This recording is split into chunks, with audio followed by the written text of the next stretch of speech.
중국에 공자 선생님을 따르는 무리들이 한 7천여 명이 이렇게 늘 따라다녔답니다. 근데 한 3천여 명이 따라다녔고, 그 중에 한 70명 정도가 이 제자 그룹을 형성해서 열심히 그 특별한 가르침을 받았는데, 그 중에 증삼이라는 제자가 있었대요. 근데 이분은 늦게 그 제자 그룹에 참여했고, 나이도 어려가지고 두각을 나타내지 못하고, 또 이렇게 민첩하게 행동하지는 못했던 것 같아요. 그래서 오죽하면 공자 선생님도 저렇게 굼뜬 친구를 어떻게 해야 되나 라고 할 정도로 그렇게 평가를 했답니다.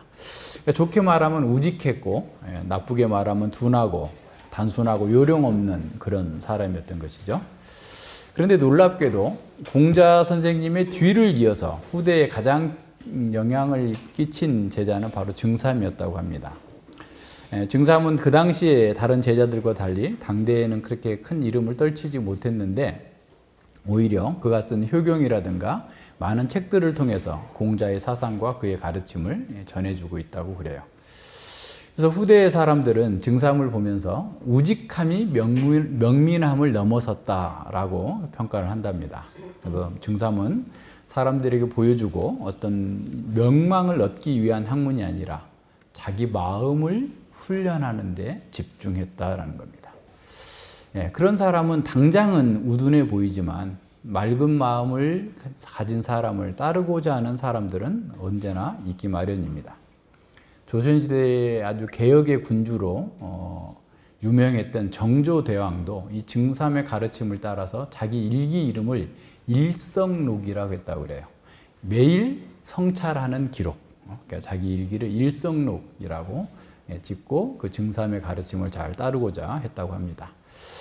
자, 책을 읽는 것도 공부하는 것도 또 사람들과의 관계에서도 가장 필요한 것은 우리의 마음의 상태가 어떤가, 이게 더 중요합니다. 그래서 우리의 마음과 태도를 훈련하는 것을 이렇게 아주 중요하게 생각하지 않고, 요즘에는 다 지식을 많이 얻는 것, 모든 게 그냥 점수로 어느 대학 나왔느냐로 이렇게 평가되고 있는 그런 시대에 우리는 진정으로 필요한 것은 마음과 태도다라는 사실을 기억합니다. 그래서 어떤 사람은 지식이 틀리면 지식은 바꿀 수가 있다는, 교정이 가능하지만 마음과 태도가 잘못되면 그걸 바꿀 수 있는 방법은 없다라는 겁니다. 그래서 오히려 왜곡된 마음에 오만한 지식은 큰 화를 부를 만큼 재앙이 된다라고 경고해주고 있어요. 증삼이 전한 그 공자 선생님의 말인데, 이게 진짜인지 어쩐지 모르겠는데 굉장히 새겨들을 만합니다. 공자 선생님이 그렇게 말했다고 그래요. 인격이 나아지지 않는 것, 배워도 익숙해지지 않는 것, 옳은 것을 들어도 행동이 없는 것, 잘못을 반복하는 것, 이것이 내 근심거리다. 양심이 있으니까, 그분 공자 선생님의 마음에 양심의 법이 있으니까 자기가 그렇게 열심히 공부하는데도 자신의 인격이 나아지지 않고, 배워도 그렇게 살지 못하고 있는 것, 옳은 것을 들어도 행동하지 않는 것, 또 잘못을 또 반복하고 있는 것, 이것이 자신의 근심거리다라고 했다는 말을 듣고, 우리는 어떤가에 대해서 한번 돌아볼 수 있는 기회가 됩니다. 바리새인들은 당대의 최고의 지성이었습니다. 그들은 세상의 지식뿐만 아니라 하나님의 율법에 능통한 자들이었고, 외모를 보자면 최고 대학을 졸업했고 최고의 헌신과 구제로 사람들에게 존경받는 그런 지도자들이었어요. 그런데 그런 사람들에게 예수님은 냉철하게 화를 선포합니다. 아마 당대 사람들에게는 굉장히 큰 충격이었을 거예요. 그래서 바리새인들은 그냥 예수님을 거부했기 때문에 멸망받아 지옥 가는 게 너무 당연하다, 우리는 그렇게 너무 쉽게 생각합니다. 그리고 우리는 예수님을 믿었기 때문에 우리는 구원받고 천국 가는 것을 확신한다 라고 단순하게 생각하지만, 바꿔보면 우리가 예수님을 믿는다고 고백하고 예수님의 가르침을 지적으로 동의하고 기뻐하면서도 우리의 마음의 변화가 없다면, 우리의 삶의 변화가 없다면 바리새인과 무슨 차이가 있겠습니까? 그것을 우리가 늘 점검하면서 하나님의 은혜를 구해야 됩니다. 우리는 바리새인들의 오류를 보면서 우리는 어떻게 바리새인의 오류를 분별해낼 수 있을까? 또 그런 오류에 빠지지 않기 위해서 어떻게 자신을 훈련해야 될 것인지를 배워야 합니다. 예수님께서는 이 5번째와 6번째 화를 선언하시면서 바리새인들이 겉과 속이 다르다라고 하는 것에 대해서 신랄하게 비판을 합니다. 25절과 26절에 보면 화 있을진저 서기관과 바리새인들이여 잔과 대접의 겉은 깨끗하되 그 안에는 탐욕과 방탕으로 가득하게 하는도다. 소경된 바리새인들아 바리새인아 너는 먼저 안을 깨끗이 하라. 그리하면 겉도 깨끗이 되리라. 예, 예수님은 전에도 그 마음이 청결해야 된다라는 말을 여러 차례 가르치셨어요. 그 마태복음 15장에서 보면 장로들의 유전, 손을 씻지 않고 식사를 하는 것에 대해서 그 바리새인들이 공격할 때 입으로 들어가는 것이 사람을 더럽게 하는 게 아니라 입에서 나오는 것이 사람을 더럽게 한다라고 하셨고, 또 마태복음 12장에서는 너희가 무슨 무익한 말을 하든지 심판 때에 하나님 앞에서 다 점검을 받을 것이다. 왜냐하면 그 말로 너희가 의롭다함을 받고 말로 정죄를 받을 것이기 때문에 그 마음에서 나타나는 것을 얘기하는 거죠. 예, 이 바리새인들은 그 평상시에 이런 그 정결 규례들을 굉장히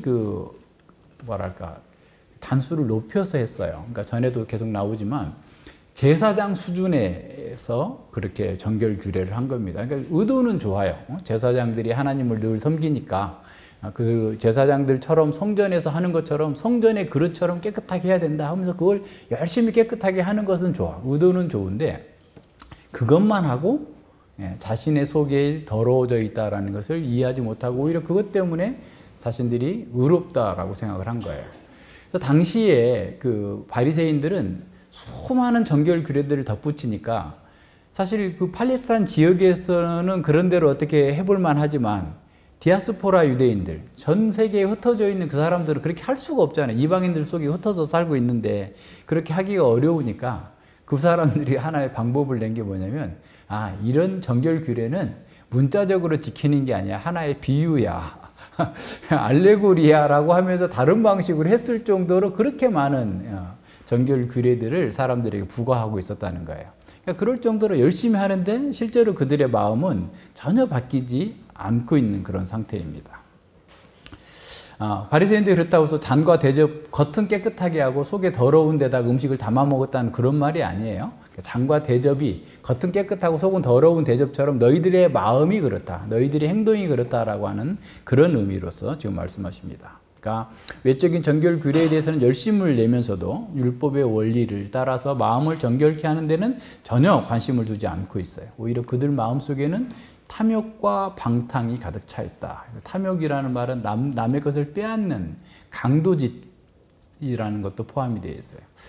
그러니까 이 종교 지도자들이 그 전에도 나왔지만 과부의 가산을 막 삼키고 어떤 형제들 간의 어떤 분쟁을 해소해주면서 마치 변호사처럼 성공 보수를 받는다든가 등등의 이런 자신들의 어떤 그 종교적 권위를 이용해 가지고 사람들에게 돈을 뜯어낼 궁리만 하고 있는 이런 사람들, 방탕, 자기 절제하지 않고 주로는 성적 부도덕을 가리키는데 거기까지는 아닐지라도 자기 절제하지 않는 거죠.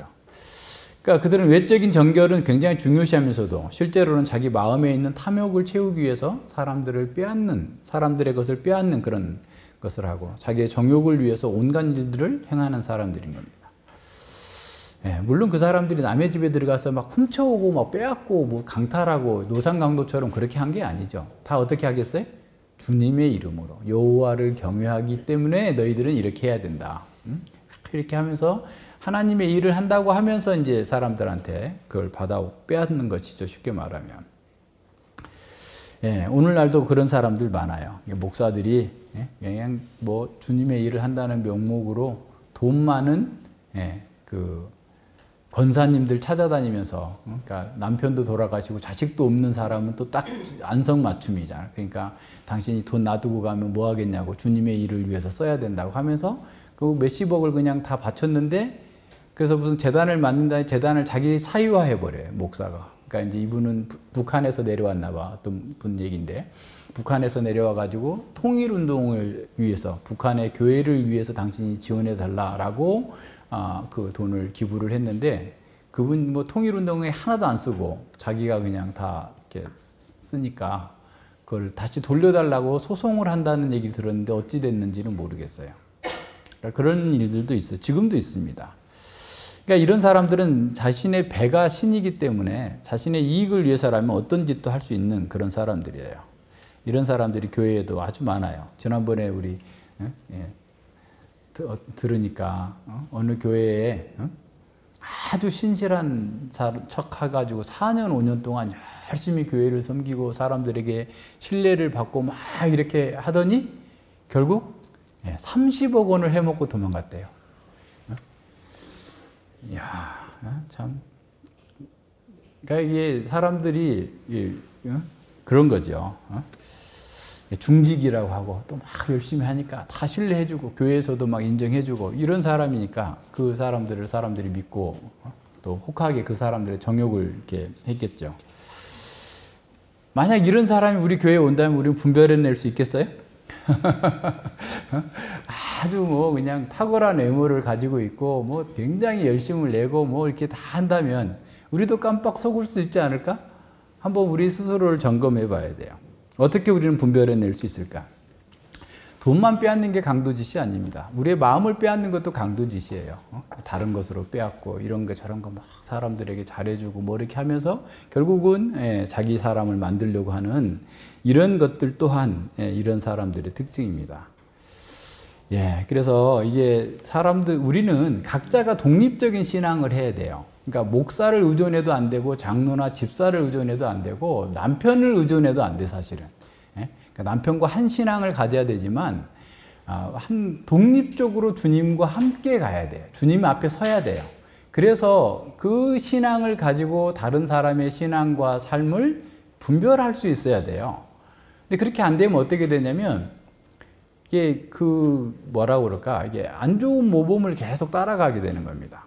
자기도 모르게 그렇게 하게 돼요. 그게 너무 좋은 거라고 생각하게 되거든요. 잘 몰라서 그런 거예요. 롤 모델인 것처럼 맹종하면서 따라갈 수 있어요. 그래서 우리는 누가 됐든 사람을 높이는 사람을 경계해야 돼요.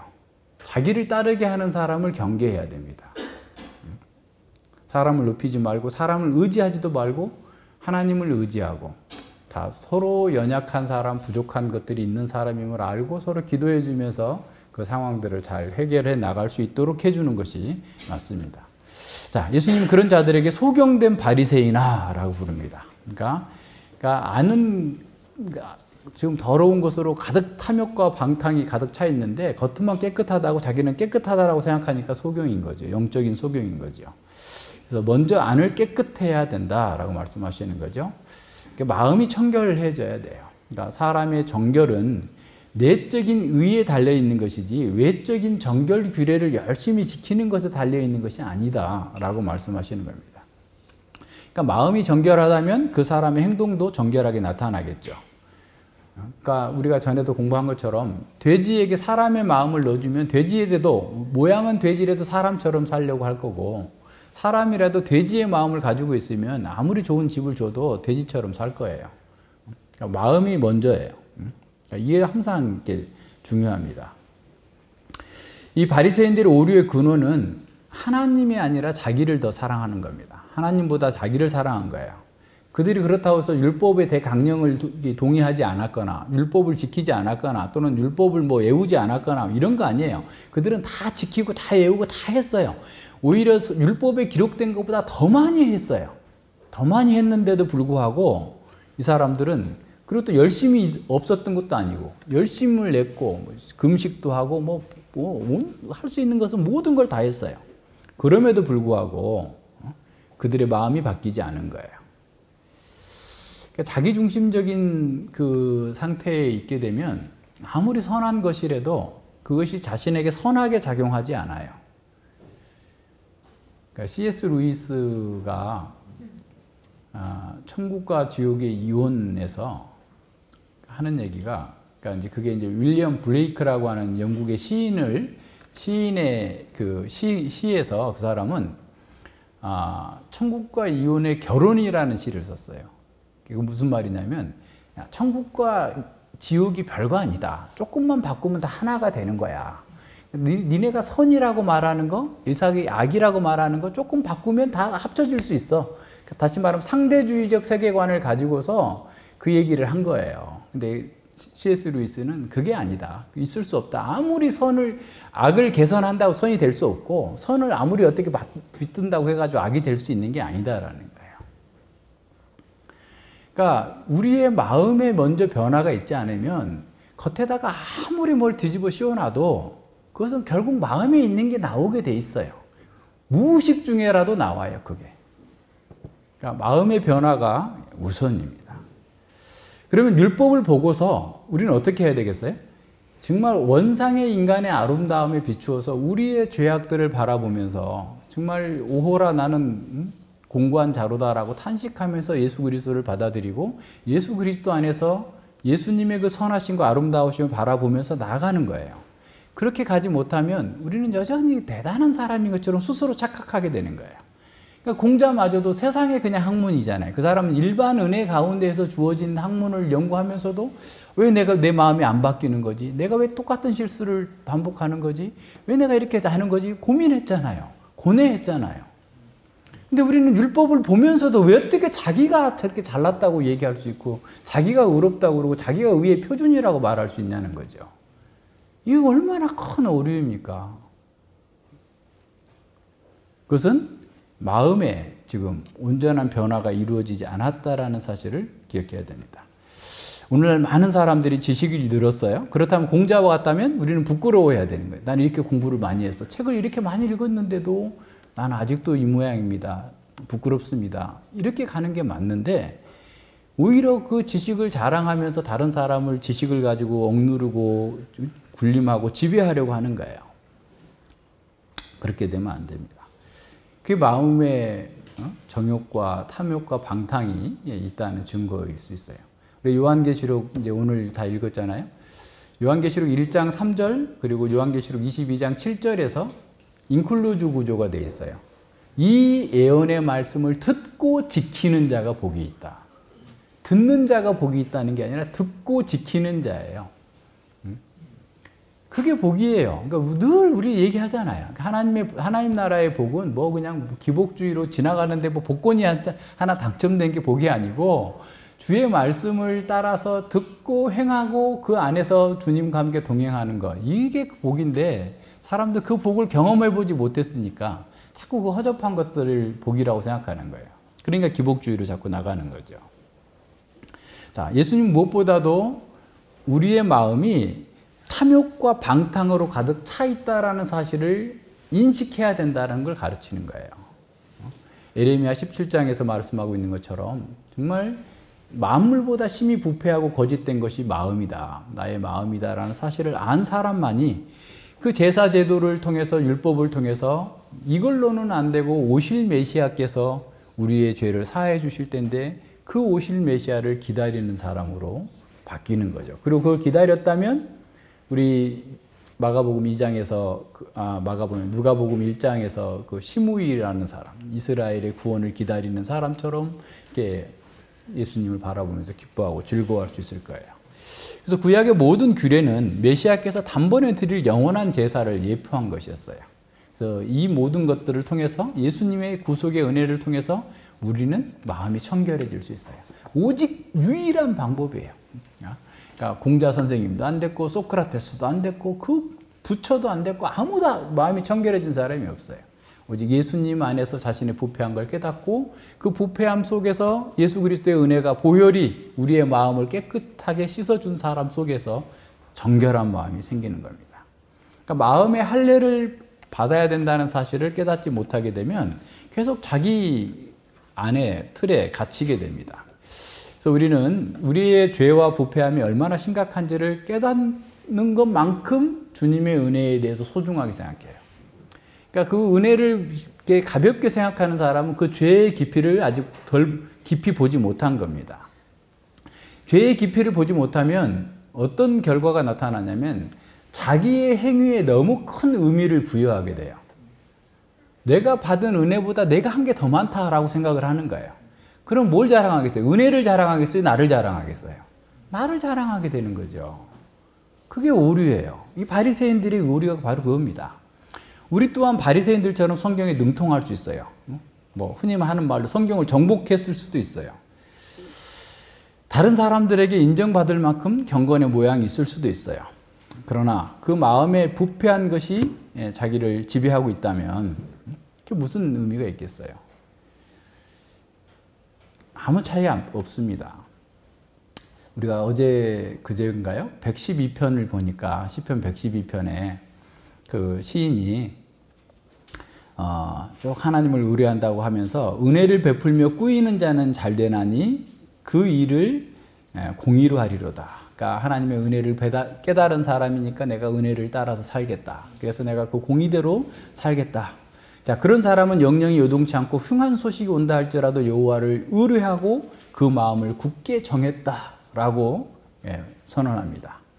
그러면서 9절에서 저가 재물을 흩어 빈궁한 자에게 주었으니 그 의가 영원히 있고 그 뿔이 영화로이 들리리로다. 그러니까 하나님의 뜻을 따라서 가난하고 연약한 자들을 돌보고 또 그 의를 따라서 했더니 하나님께서 그를 면류관을 주시고 세워주실 거다라는 거예요. 그런데 10절에 보니까 이 엄청난 반전이 있어요. 10절에 뭐라고 나와요? 악인이 이를 보고 화나요. 아니 의인이 의를 따라서 하는 여호와를 의뢰하고 여호와의 말씀대로 사는데 악인이 그걸 미워하는 거예요. 한한다라는 건 미워한다는 말입니다. 아니 의인이 옆에서 같은 공동체 안에서 말씀대로 살고자 하면 격려해주고 더 축하해주고 더 힘을 불어넣어 주어야 될 것 같은데 이 악인은 미워하는 거예요. 그런데 이 시인은 압니다. 이를 갈면서 너 나 미워하면서 이를 갈지 그것 때문에 너 망할 거야. 소멸할 거야. 라고 선언합니다. 악인의 소욕은 멸망할 것이다. 라고 선언합니다. 그러니까 하나님의 말씀을 따라 사는 것이 가장 복되다. 라고 하는 것에 전제를 딱 세우고 그 나머지 모든 것들은 종속 변수로 두어버려야 되는데 반대로 두면 언제든지 상황에 따라서 흔들리는 거예요. 이러니까 다 이유는 있죠. 왜 이유 없어요? 다 있죠. 문제는 우리가 정말 주님을 의뢰하고 있는가, 주님의 방식에 따라서 살고자 하는가 여기에 달려 있는 거예요. 그래서 새 언약 백성인 우리는 마음의 부정에서 분리되는 것뿐만 아니라 적극적으로 하나님의 사랑과 긍휼을 실천하는 거룩함으로 발전해 나가고 성장해 가야 됩니다. 마음이 청결한 사람은 외모를 그렇게 중요하게 보지 않아요. 이게 특징입니다. 그러니까 외모로에 너무 많은 그 관심을 갖고 있는 사람들 있잖아요. 뭐 교수들 중에서 자기 자랑 많이 하는 사람, 또 목사들 중에서 자기 자랑 많이 하는 사람, 뭐 이렇게 또 그런 걸 보는 사람들 보면 그거 사실은 온당하지 않아요. 마음이 청결하면 주님을 배우는 거, 하나님을 뵙는다고 그랬잖아요. 팔복에서. 마음이 청결하면 하나님을 배우는 사람이 자기를 자랑할 게 어디 있냐고요, 도대체. 뭐가 있어요? 돈을 자랑할 거예요? 권력을 자랑할 거예요? 뭘 자랑할 거예요? 다 하나님의 은혜만이, 여호와의 은혜만이, 하나님의 은혜만이, 그리스도의 십자가만이 나의 자랑입니다. 라고 가는 것이 너무 맞잖아요. 그게 마음이 청결한 사람이에요. 그리고 어려운 사람들을 같이 동정하고 공감하고 그런 마음을 갖는 거예요. 긍휼히 여기는 사람이에요. 그거는 늘 하나님을 배웠기 때문에 그렇습니다. 근데 바리새인들은 율법을 열심히 지켰죠. 근데 그들의 마음은 하나님이 아니라 자기를 섬긴 거예요. 경건의 모양은 있었지만 경건의 실제 능력은 없었던 겁니다. 그래서 예수님은 그들을 소경이라고 책망하시면서 그들의 종교적 위선을 드러내시는 거예요. 예수님은 마음의 근본적인 변화를 요구하십니다. 온 마음으로 하나님을 사랑하고 이웃을 사랑하라. 이것이 대강령이에요. 이게 첫 번째예요. 예수님께서는 마음이 청결한 자가 복이 있다고 말씀하셨지 지식이 많은 사람이 복이 있다라고 말씀하지 않았어요. 머리로서 진리를 깨달았다고 해서 저절로 그 마음이 깨끗하게 되는 게 아닙니다. 물론 진리를 깨닫고 교리를 바르게 이해하는 것은 필수적인 일이에요. 그러나 거기서 멈추면 우리의 마음은 변화되지 않습니다. 진리의 지식을 깨닫게 되면 기쁨이 있어야 돼. 일단은 기쁨이 있고 그리고 그 정서가 고양이 되고 그래서 그 기쁨의 정서로 인해서 자기를 부정할 수 있는 힘이 생기는 거예요. 그 기쁨이 없으면 자기 부정이 어떻게 됩니까? 자기하고 달라붙어 있는데. 천국과 지옥의 이혼을 또 한번 여러분 읽어보세요.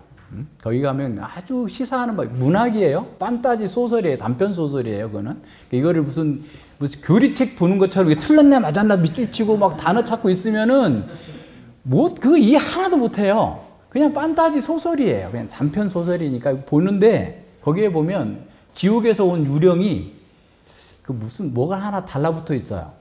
이거 죽여줄 것 같아. 안 돼. 그걸 죽여야 너가 자유로워지는 거야. 라고 하는데도 안 된다고 그러는 거예요. 그 죄를 죽이라는 거거든요. 우리 안에 있는 죄를 죽여야 네가 산다라고 하는데 죄하고 일체가 되어버린 거야. 그러니까 그걸 죄 죽이는 것이 자기가 죽을까 봐서 죽이지 말라고 그러는 거예요. 그러니까 하나님의 말씀에 비추어서 우리가 이 교리를 깨닫고 나를 지금 내 죄된 소욕들을 죽여나가는 싸움을 해야 돼요. 믿은 우리 또한. 그러니까 이거를 안 하면 여전히 그것과 같이 사는 거예요. 이제 뒤에 가서 좀 더 볼 거예요. 그죠? 그래서 진리의 지식을 깨달은 그 상태에서 우리가 자기 부정으로 나가야 돼요. 그래야만 마음이 청결해지고 올곧은 상태로 영적 전쟁에서 승리할 수 있습니다. 성경의 모든 메시지는 바로 마음을 요구합니다. 마음이 없는 것을 원치 않으세요. 하나님께서 늘 우리의 마음을 요구하시는 거예요. 하나님께서 우리에게 다 주셨어요. 그런데 우리에게 요구하시는 것은 우리의 마음을 달라는 거예요. 겉으로 뭔가를 행한 거, 내가 이렇게 했는데요, 저렇게 했는데요 하면서 마음은 딴 데가 있으면 하나님은 항상 우선순위가 아니고 차선이나 또 뭐 3순위나 4순위에 있으면 하나님께서 기뻐하시지 않는다는 거죠. 자, 27절과 28절에서는 다섯 번째 화와 똑같은 주제 여섯 번째 화를 선언하시는데요. 회칠한 무덤 비유를 통해서 바리새인들의 외식의 끔찍함을 드러내는 거예요. 화했을진저 외식하는 서기관들과 바리새인들이여 회칠한 무덤 같으니 겉으로는 아름답게 보이나 그 안에는 죽은 사람의 뼈와 모든 더러운 것이 가득하도다. 이와 같이 너희도 겉으로는 사람에게 옳게 보이되 안으로는 외식과 불법이 가득하도다. 그랬어요. 예, 그러니까 이제 이스라엘 우리도 이제 예전에 지금은 좀 잘 안 다녀봐서 모르겠는데 여기 도봉산 이쪽에 가도 보니까 거기도 막 수목장을 해놨는지 뭔지 막 비석들이 막 있더라고. 산속에다가도 이렇게 해놨는데 무덤이 굉장히 많아요. 근데 이스라엘도 한번 생각해 보세요. 엄청난 오래된 무덤이 있는데 이스라엘은 우리처럼 평토장하는 무덤이 아니라 바위에다가 굴을 파가지고 이렇게 묻어요. 그래서 이제 아브라함이 사라를 위해서 막벨라 굴에 그 바위에다 굴을 파가지고 이렇게 묻잖아요. 근데 이게 시간이 지나다 보면 바위를 했으면 막아놓잖아요. 막아놓는데 풍화작용에서 빠지고 돌이 굴러 떨어지고 막 이렇게 되잖아요. 그러면 이제 의식하지 못한 상태에서 무덤에 접촉하거나 시체에 접촉하거나 뼈에 접촉하게 되면 부정하게 되니까 그걸 칠을 해놓는 거예요. 멀리서 보고 돌아가라고. 특별히 이제 6월절 기간에는 외지에서 사람들이 예루살렘으로 많이 몰려오잖아요. 그럼 외지에서 온 사람 지리를 잘 모를 수도 있고 그 상황이 여기 무덤이었던 자리를 모르고 지나치다가 무의식적으로 부정해질 수 있기 때문에 하얀 회칠을 절기 전에 다 칠한 거예요. 그러니까 우리도 무슨 행사 있으면 도로 멀쩡해도 다 다시 깔고 뭐 다 칠하고 이렇게 하는 것처럼 그렇게 막 칠하고 해놓으니까 훤하고 보기는 좋죠. 근데 거기 가지 말라는 거예요. 거기 가면 부정타니까 부정해지면 지금 제사드리러 6월절 제사드리러 왔는데 참여를 못하게 되잖아요. 그러니까 그런 면에서 회칠을 다 해놓은 거예요. 자, 그것을 지금 사람들은 다 보고 왔어요. 그들도 알고 있어요. 그걸 상황을 가지고 지금 예수님 말씀하시는 거예요. 자, 너희들이 겉으로 볼 때는 다 깨끗하지? 그런데 너희들 속에는 온갖 지금 뼈, 시체 썩는 거 다 들어있다. 응? 불법이 가득 차 있고 외식이 가득 차 있다. 그러니까 너희들 지금 얼마나 상태가 심각한지를 알아야 되는데 그거 전혀 모른다라는 거예요. 그러니까 겉으로 꾸민 아름다운 것들, 뭐 어떤 학위가 될 수도 있고, 뭐가 될 수도 있고, 등등의 뭐 이런 것들을 가지고 자기를 꾸몄다 할지라도 그 마음이 높다면, 그 진리의 지식에 이르지 못하고 여전히 그의 마음은 불법과 외식에 가득 차 있다라는 사실을 얘기합니다. 그러니까 이런 그 말씀을 비춰서 보면 우리 또한 마찬가지예요. 우리가 많은 신학적인 지식을 가지고 열심을 내고 뭐 세상에서도 열심히 인정받는 그런 어떤 것을 이루었다 할지라도 오히려 그것 때문에 우리가 마음이 높아지면 또다시 이와 같은 상황이 되는 겁니다. 예, 잘못된 그런 자긍심에 빠져서 다른 사람을 무시하고 자화자찬에서 나오는 값싼 동정을 베풀면서 다른 사람들에게 자신의 의를 드러내고자 하는 거죠. 자신이 가진 은사를 통해서 하나님을 영화롭게 하고 교회와 그 형제들을 섬기려는 것이 아니라 자기가 얼마나 중요한 사람인지 이런 것들을 보여주고자 계속 할 수 있어요. 활동할 수 있는 거예요. 그러니까 사실은 우리가 어떤 일을 하더라도 무슨 일을 해도 사실은 다 은혜입니다라고 하면 별로 할 게 없어요. 우리가 누구한테 뭐 얘기할 게 없어요. 근데 자꾸 물어보니까 또 얘기하다 보면 자기도 모르게 또 그런 얘기가 나올 수는 있긴 하지만 우리는 하나님 앞에서 평가를 받는 것이 중요하지 사람들에게 우리가 뭘 하는 것에 대해서 사실은 우리도 다른 데보다 많이 하잖아요. 그죠? 맥체인 읽기만 하는 게 아니라 맥체인 성경을 요약도 하고 세계관학교 그 과정을 또 다 공부하고 뭐 열심히 공부하니까 우리는 다른 사람보다 훨씬 더 많이 한다라는 것에 스스로 의롭게 생각할 수 있어요. 그러나 반대로 생각해야 돼요. 우리는 이렇게 많이 하는데도 여전히 내 마음이 바뀌지 않고 있어. 내가 이렇게 많이 하는데도 내가 너희보다 잘 못해 라고 하면 뭐 할 얘기가 있어요. 하나님 은혜입니다 라고 하면서밖에 할 게 없잖아요. 이 바리새인들은 자신의 영적 상태를 자신의 경건과 자신의 어떤 그 삶을 표준으로 사람들에게 제시하는 거예요. 자신은 다 이루었다라고 생각하면서 자기를 기준으로 다른 사람을 판단하는 거예요. 그러니까 다 다른 사람들은 잘못된 거죠. 자기만 옳은 거죠. 이런 방식의 의예요. 그러니까 자기가 마치 다 이루었다라고 생각하면 다른 사람들은 다 부족하게 보입니다. 따라서 자기가 그들을 고쳐줘야 됐다고 생각하면서 어떤 바리새인들처럼 주제넘음의 위험에 빠지게 돼요. 자기 눈에 들보가 있음에도 불구하고 다른 사람의 눈에 티를 빼겠다고 이렇게 나서는 거죠. 그래서 바리새인들은 자신들이 스스로 의롭고 경건하다고 완벽하다고 생각했기 때문에 다른 사람들이 감당하기 힘든 짐을 지우는 것도 어렵게 생각하지 않은 거예요. 이게 잘 생각해 보세요. 그러니까 우리가 어떤 의의 표준으로 세우면 내가 하는 것만큼 너희들도 다 해야 돼 라고 나가게 돼요. 그렇게 되면 그거를 감당할 수 없는 사람들 또한 그렇게 하는데 왜 그걸 못하냐 이렇게 나타나게 되는 겁니다. 이게 바리새인들의 오류예요. 그러니까 이게 자기중심적인 신학과 또 어떤 면에서 그 영적 교만으로 인한 그런 일들입니다. 그래서 율법을 지키는 것이 가능하다. 그리고 자신은 이미 다 지켰다라고 생각하기 때문에 사람들은 교만하고 무감각하고 몰인정하고 비판적인 거예요. 그러다 보니까 예수님까지도 받아들일 수 없었던 거고 예수님을 죽여야만 됐던 거예요. 오늘날 우리에게도 시사하는 바가 큽니다. 이런 일들이 굉장히 많아요. 교회 안에서 발생하는 많은 문제 중에 대부분은 이 교만과 주제넘음에서 시작됩니다. 바리새주의인 거죠. 많은 사람들이 겸손하고 온유하게 복음의 말씀을 따라서 그 복음을 위해서 사는 것이 아니라 오히려 복음을 가지고서 자기를 높이면서 자기가 대단한 사람인 것으로 나타내기를 원하는 거예요. 그래서 언제나 이 바른 교리를 말은 할 수 있는데 따뜻함이 없어요.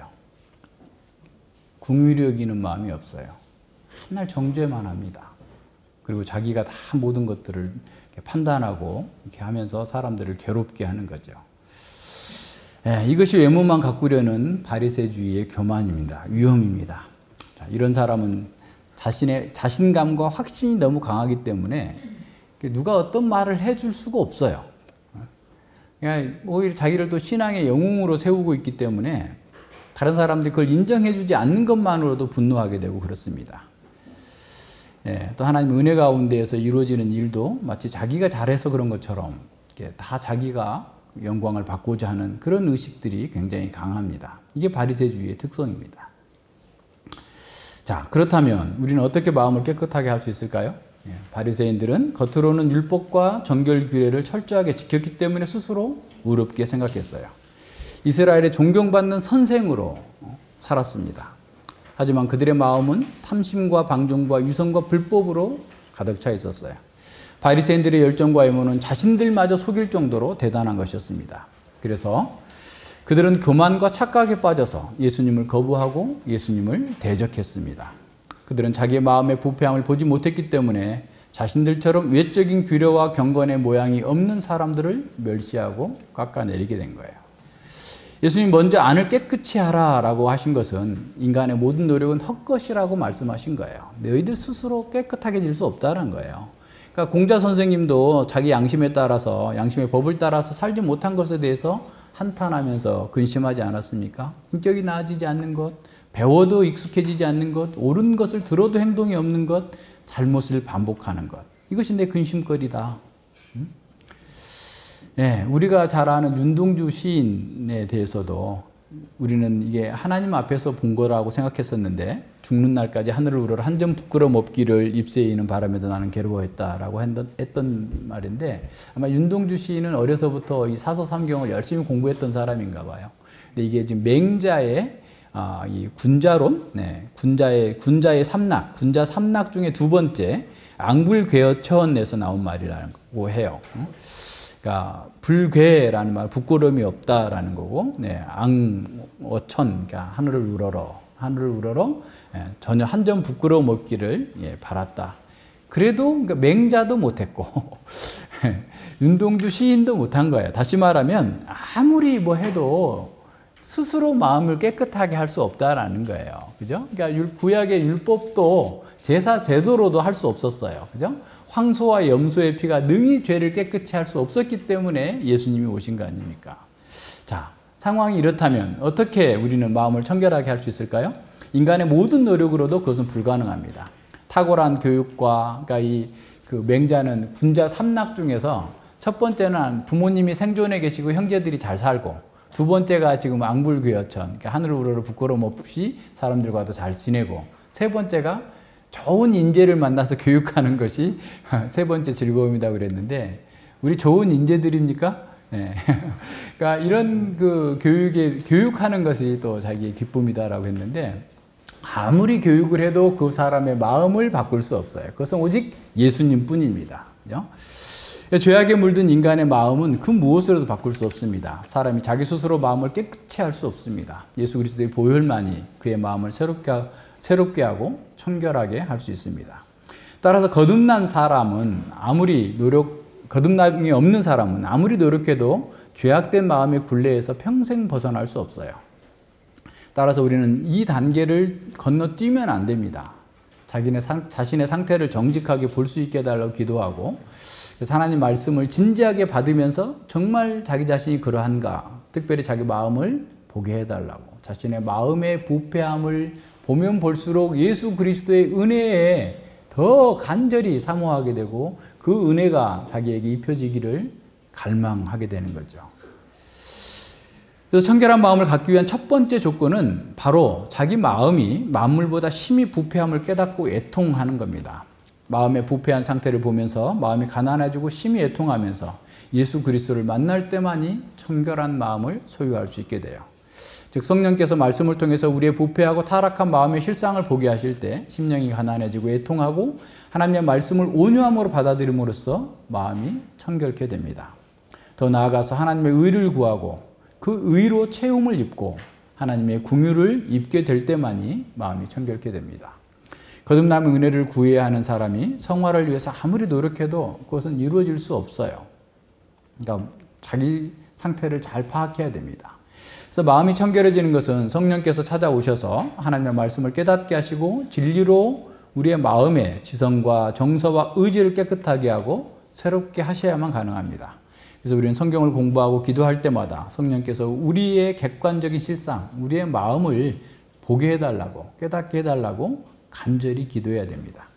자, 그렇다면 거듭난 사람은 마음이 깨끗해졌으면 자동으로 그냥 계속 깨끗하게 살 수 있을까? 그 깨끗함이라는 게 어느 정도일까? 온전하게 돼야 된다면 어떻게 해야 될 건가? 이거를 좀 더 보겠습니다. 한 걸음 더 들어가서 계속해서 우리는 마음속 깊이 달라붙어 있는 죄를 찾아내고 그 죄를 제거하기 위해서 피 흘리기까지 싸워야 돼요. 바울 사도는 로마서 8장 13절에서 죄 죽임을 말씀하시죠. 명령하고 있어요. 너희가 육신대로 살면 반드시 죽을 것이로되 영으로서 몸의 형체를 죽이면 살리니 라고 그랬습니다.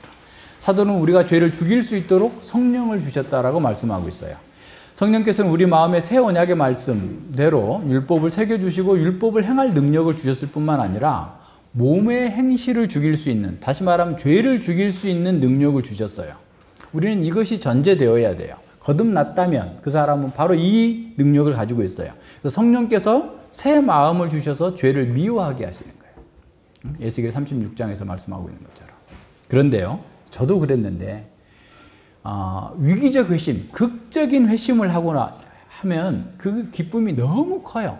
그러니까 죄의 권세에서 벗어났을 때 그 엄청난 해방감, 뭐 에드벌룬에 떠 있어서 막 있는 사람처럼 너무너무 기쁘고 즐겁고 해서 내가 완전히 죄에서는 이제 떠나버렸다. 죄라는 땅에서 떠나서 이제 죄가 없는 땅에서 살고 있는 천사가 됐다라고 생각을 하는 거예요. 한동안 그래서 한동안. 그런데 이렇게 위기적 회심을 하고 난 후에 성화도 그렇게 한 방에 딱 되기를 바라는 거예요. 그래서 사람들이 막 성화되기 위해서 무슨 한 방에 어떻게 되기 위해서 무슨 집회를 막 이렇게 다니잖아요. 즉각적으로 성화도 이루어졌으면, 그러면 얼마나 좋겠어요. 한 방에 그냥 마음에 그냥 더러운 게 싹 깨끗해져 버리고 온전해져 버렸다면 아무 문제가 없을 텐데 그렇게 되지 않습니다. 계속해서 그 죄와 싸워야 돼요. 우리와 죄가 그냥 달라붙어 있어요. 이게 죄인지 난지가 구분이 안 될 정도로 붙어 있어요. 그래서 이거를 아주 잘라내기까지 엄청난 시간이 걸리고 죽을 때까지 이것은 우리 몸이 사라지는 동안까지는 그 일이 계속돼요. 그런데 그렇다고 해서 너무 지난한 거라 이렇게 생각하면 아니고 기뻐요. 죄에서 벗어날수록 우리는 능력이 있고 힘이 있고 기쁨이 있어요. 그러니까 그걸 소망해야 됩니다. 자, 성령님께서는 우리의 마음, 우리의 지성을 건너뛰고 정서와 의지를 막 작동시켜 가지고 나는 하고 싶지 않았는데 막 이렇게 이렇게 하시지 않아요. 무슨 말인지 아시겠어요? 근데 간혹가다 그런 말 하는 사람들 있잖아요. 그건 성령이 아니고 다른 영이 그렇게 했을 수 있어요. 그죠? 성령님께서는 우리가 지식적으로, 지적으로 뭔가를 명확하게 말씀을 보게 하시고 정서적으로 그 합당한 감정을 갖게 하시고 그 속에서 의지를 발동해서 그 죄와 싸워서 이기게 만드는 거예요. 그래서 성령님은 먼저 우리에게 죄와 싸워서 이겨야 된다, 죄와 싸워야 된다라는 사실을 알게 하시는 거예요. 죄와 힘써 싸워야 된다는 사실을 깨닫게 하십니다. 죄가 우리를 지배하는 그 지배권은 상실했지만 우리를 완전히 떠나버린 게 아니에요. 죄는 마치 우리 몸에 불법 체류자처럼 지금 있어요. 불법 체류자 내보내기 엄청 어렵잖아요. 다 도망가 어디로 가는데 어디 찾을 수가 없잖아요. 근데 이 죄는 더 그래요. 이 세상에서 가장 찾을 수 없는 불법 체류자는 죄예요. 우리 속에 와 있는 이 죄란 말이에요. 근데 이 죄는 밖으로 쫓아낼 수도 없어. 죽일 수밖에 없어요. 우리가 이 죄로부터 해방될 수 있는 유일한 방법은 죄를 죽이는 거예요. 그래서 죄를 죽이라는 거예요. 타협하지도 말고 양보하지도 말고 이만큼은 네가 해. 이만큼은 네가 해. 이렇게 해갖고는 결코 안 된다는 거예요. 죽여야 된다는 거예요. 죽여야 된다. 자, 그리스도 안에서 우리는 장성할수록 전에 보지 못했던 마음속 깊이 숨겨져 있는 죄가 발견돼요. 신기하죠? 그러니까 예전에는 큰 죄만 발견이 됐는데 말씀을 공부하면 공부할수록 빛이 밝아지면 밝아질수록 안 보이던 죄들, 이것도 죄였네. 전에 저렇게 했는데 이것도 죄였네. 라는 것들이 발견이 돼요. 그래서 죄는 우리 마음 깊은 곳, 우리의 야심과 욕망과 열망의 컴컴하고 후미진 곳에서 특별히 우리가 잘하고 있는 부분에 숨어 있어요.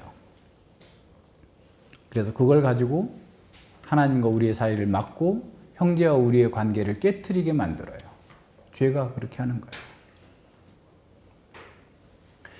우리가 죄와 싸워서 죄를 죽이지 않는다면 죄가 우리를 죽일 위험에 처합니다. 그래서 바울 사도는 경고합니다. 너희가 육신대로 살면 반드시 죽을 것이로되. 죄와 죄로 인해서 따라오는 그 유형을 분명히 인식해야 돼요. 어느 누구도 이 땅에 사는 날 동안 나는 죄하고 상관없어 라고 말할 수 있는 완전한 사람은 아무도 없어요. 죽을 때까지 우리는 싸워야 됩니다. 우리는 모두가 다 도덕적인 약점을 가지고 있어요. 경건하지 못한 태도와 어두운 욕망에 이끌릴 수도 있습니다. 교만과 탐욕, 정욕과 분노에 우리 자신을 또 맡길 수도 있어요. 원망하게 되고 분노할 수 있어요. 이게 우리의 습성이에요. 이게 왜 그러냐? 이렇게 할 수 없어요. 그냥 다 이래. 그냥 이 속에 들어와 있어요. 이미. 그러니까 그런 상태를 우리는 알고 있어야 돼요. 그래서 이것을 내가 인정하고 내 안에 지금 죄가 막 바글바글하고 죄된 욕망이 나를 지배하려고 하고 나를 무너뜨리려고 하고 나를 하나님과의 관계에서 떨어뜨려 놓으려고 한다는 그 사실을 내가 먼저 인식하고 있어야 돼요. 안 그런 것처럼 내가 항상 나는 겸손하기 때문에 나는 죄에 문제가 없어 넘어지지 않을 거야 라고 생각하는 사람은 그거 아직 발견이 안 된 겁니다. 성령께서는 우리가 죄와 타협하지 말고 죽여야 하는 책임이 우리한테 있다라고 인식시킵니다. 죄는 절대로 사라지지 않아요. 바울 사도는 너희가 죄를 죽여야 하는 책임이 바로 너희에게 있다라고 말씀하는 겁니다. 근데 우리는 그렇게 말하고 싶어요. 아니요. 그건 성령님께서 해주셔야 되잖아요. 성령님만이 죄를 죽일 수 있잖아요. 라고 항변하고 싶을 거예요. 하지만 다시 한번 말씀을 보세요.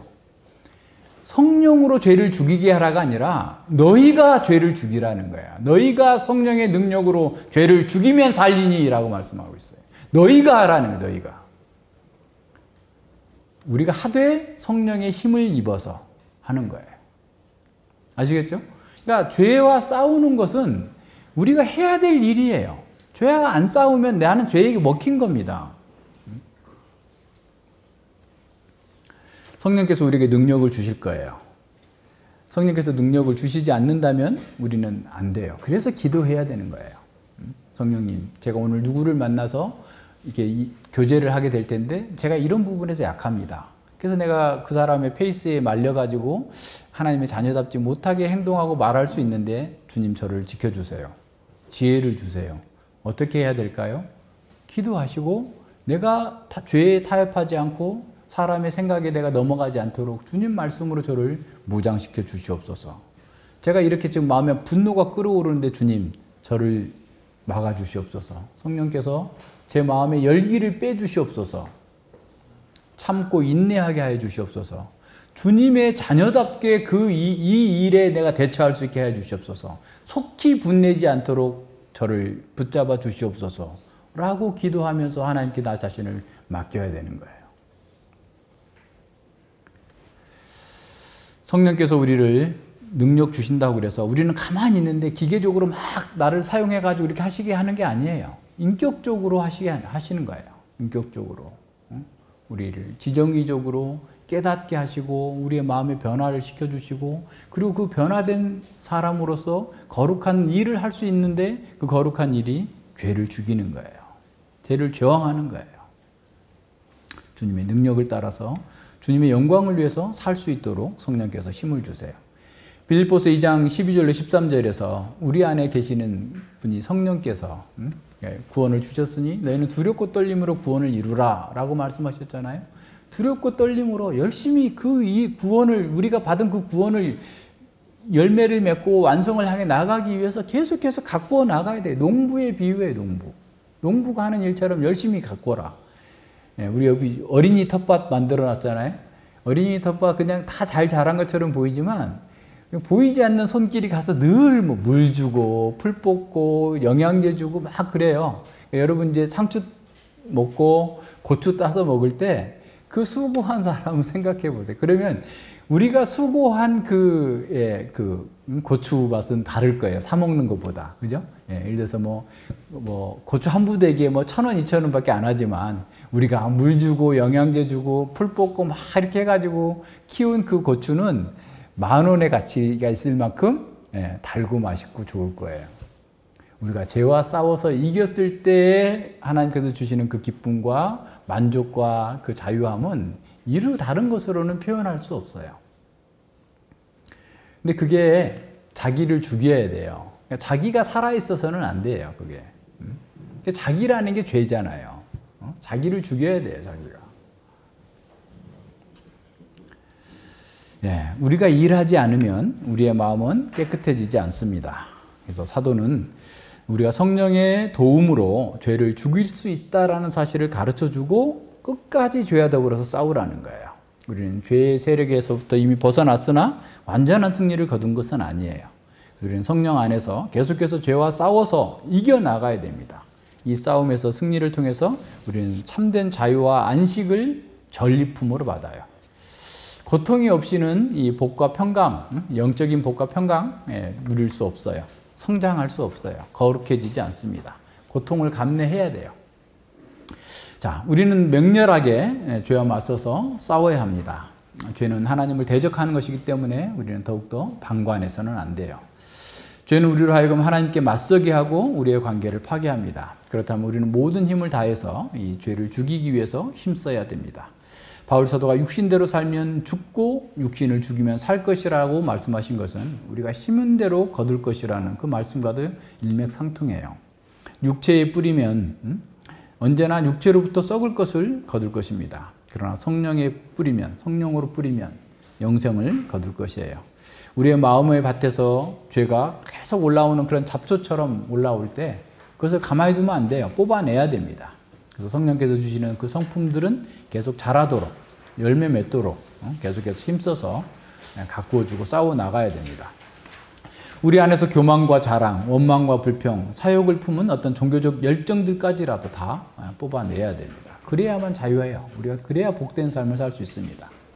성령의 인도하심을 따르는 사람이 하나님의 자녀들입니다. 아들입니다. 성령의 인도하심은 진리를 통해서 우리의 지성과 감성과 의지를 새롭게 함으로써 하나님의 일을 하게 하십니다. 하나님의 가족인 교회는 이 생명의 공동체로서 생명을 살리고 증진하기 위해서 이 땅에 존재합니다. 우리는 공동체적으로 죄를 죽이고 그리스도의 은혜와 성령 안에서 하나 되는 삶을 살아가야 됩니다. 우리 마음에 죄가 거하지 않도록 거하도록 방치해서는 안 되는 거죠.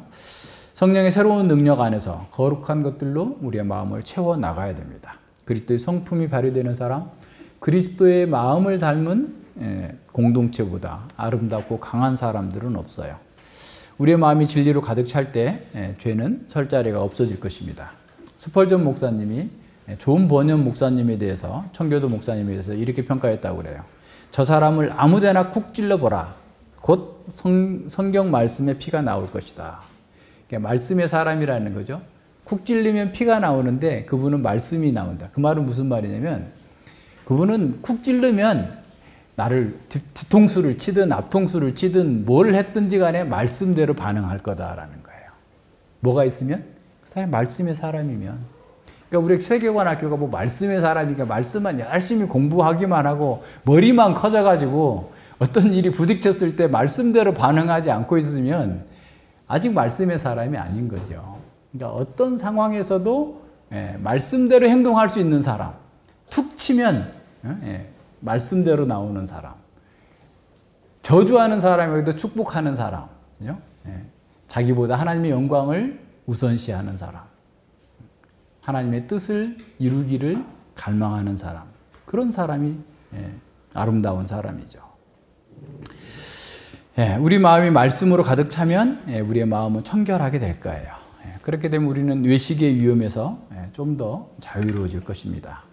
그럼 어떤 상황을 만나든 어떤 위기를 만나든 성경을 따라서 대처하고 반응할 수 있게 될 겁니다. 이런 사람이 빛의 사람이죠. 예수 그리스도의 영광을 보여줄 수 있겠죠. 그래서 마음이 청결한 사람은 탐욕과 방탕, 위선과 불법에서 넘어질 수 없을 겁니다. 왜냐하면 그는 항상 하나님을 뵙고 있기 때문에 그런 거죠. 마음이 청결한 자는 복이 있나니 저희가 하나님을 배울 것이며 그랬어요. 하나님을 뵙는 사람, 그런 사람이 안전한 사람이고 복 있는 사람이고 가장 강한 아름다운 사람입니다. 저와 여러분이 그렇게 되길 바랍니다. 기도하겠습니다. 하나님 아버지 감사를 드립니다. 저희들 또한 바리새인들처럼 겉은 깨끗하게 하면서도 우리의 속에 온갖 더러운 것들이 가득 차 있는 것이 보지 못하고 마치 아닌 것처럼 우리 스스로 의로운 것처럼 여기면서 어리석고 교만하고 무지하게 행동했던 과거들을 돌이켜 볼 때 참으로 부끄럽습니다. 지금도 죄는 여전히 우리를 사로잡아서 외식의 죄에, 불법의 죄에, 탐욕과 방탕의 죄에 빠지게 하려고 우리 마음에서 숨어서 시도 때도 없이 우리를 넘어지게 하려고 튀어 올라오는 것을 보게 됩니다. 아버지 하나님, 저희들이 성령의 능력 안에서 이 죄를 죽이라고 말씀하셨사오니 참으로 죄와 타협하지 않고 봐주지 않고 우리 안에 거하는 이 죄와 더불어서 평생 싸워나가면서 주님의 영광을 드러내고 주님의 교회와 주님의 백성들 안에서 진정한 화합과 또 진정한 형제 사랑을 나누면서 주님께서 이 땅에 우리에게 이루라고 명령하신 그 거룩한 사명들을 올곧게 잘 이루어 나갈 수 있도록 함께하여 주시옵소서. 우리 속에도 이 바리새인의 위험이 늘 존재하고 있다는 사실을 기억하면서 삶과 두렵고 떨림으로 우리 자기를 잘 살피면서 성령 하나님을 의뢰하면서 기도하면서 주님께서 우리에게 주신 이 길을, 거룩한 길을 기쁨과 즐거움으로 잘 행해 나아갈 수 있도록 함께하여 주시옵소서. 감사드리며 예수님 이름으로 기도드립니다. 아멘.